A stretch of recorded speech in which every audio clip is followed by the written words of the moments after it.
দর্শক আসসালামু আলাইকুম।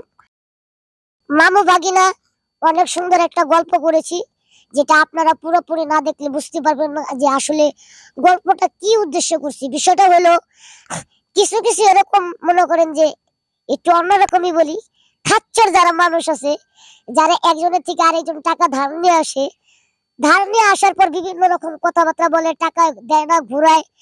তো সেই বিষয়টাকে তুলে ধরার জন্য আমরা এই ভিডিওটা করা। বিষয়টা হইতেছে, মামা আমার কাছ থেকে টাকা নিছে 10,000, 1 বছর হইব। গল্পটা করছি সেই উদ্দেশ্যে।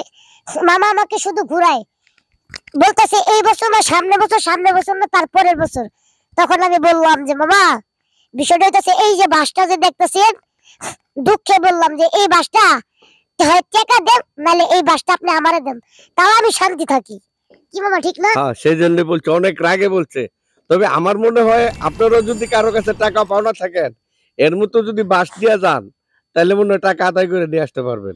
আমার মতো যারা যারা আছেন, আমি তো নিছি বাস, আর আপনারা রোডের বদলে বাস, আর নাহলে বাসের বদলে রোড, দুইটার একটা নিবেন, দেখবেন টাকা ঠিকই পাওয়া যাবে। ধন্যবাদ সবাইকে।